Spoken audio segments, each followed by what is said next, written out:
Hi, and welcome to the first episode of our Procurement Transformation series.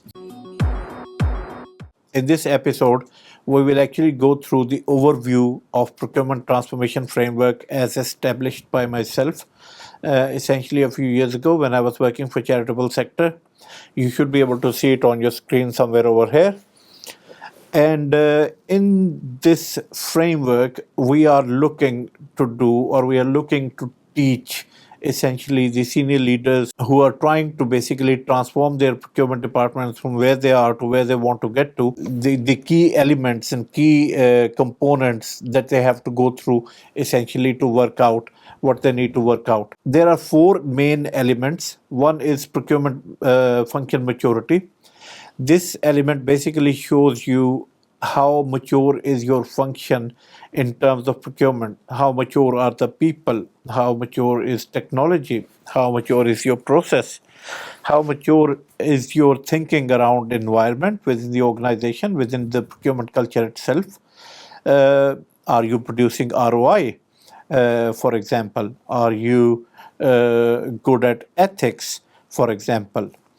It will be closely followed by the organizational perception of your procurement department that people basically have to gauge, or senior procurement leaders have to gauge in order to make sure that they keep the organizational view when transforming their procurement.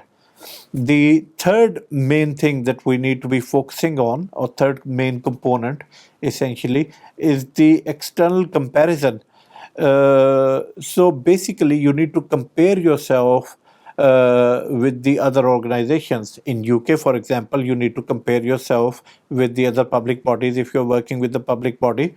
For example, a local London council will compare itself with another London council, essentially the same way. In Saudi Arabia, for example, you will actually look at for example, if you're working for one PIF organization, you will look at another PIF organization in order to benchmark yourself against them, in order to basically do the necessaries that you need to do. And the fourth and the last main thing that you need to do is you need to do the risk review. So once you do all of these reviews, you need to then do the gap analysis phase, where you actually work out where you are in terms of your procurement maturity, where you need to be, what is the gap, and how you're going to fill the gap, and so forth. Essentially, you will do the gap analysis for the whole of the procurement maturity. You will do the findings review for organizational perception. You will do the findings review for external comparison, and you will do the findings review for risk. And once all of those reviews are done, you will actually write the conclusion, basically summarizing the whole situation, what you've done, and you will write recommendations against each area, essentially. And moving on, you will basically then transfer those recommendations into a business case, an action plan that you will write for the senior leadership to have a look at, to basically give you a go ahead with your procurement transformation. In their go ahead, they usually look at the budgets or the costs of the transformation, the disruption that is likely to cause, and the benefits that is likely to bring to the organization. So that's basically what we need to do. We need to basically make sure that we have got in our mind and in our mindset those elements when we are embarking on the procurement transformation journey. So these are some of the things that we need to be mindful of.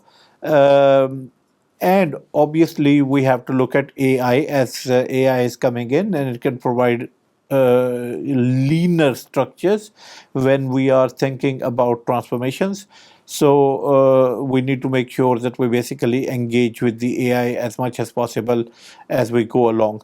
So this is where we will end this episode. Don't forget to like the channel, subscribe, and I look forward to seeing you in episode 2, where I'll be explaining things in further details.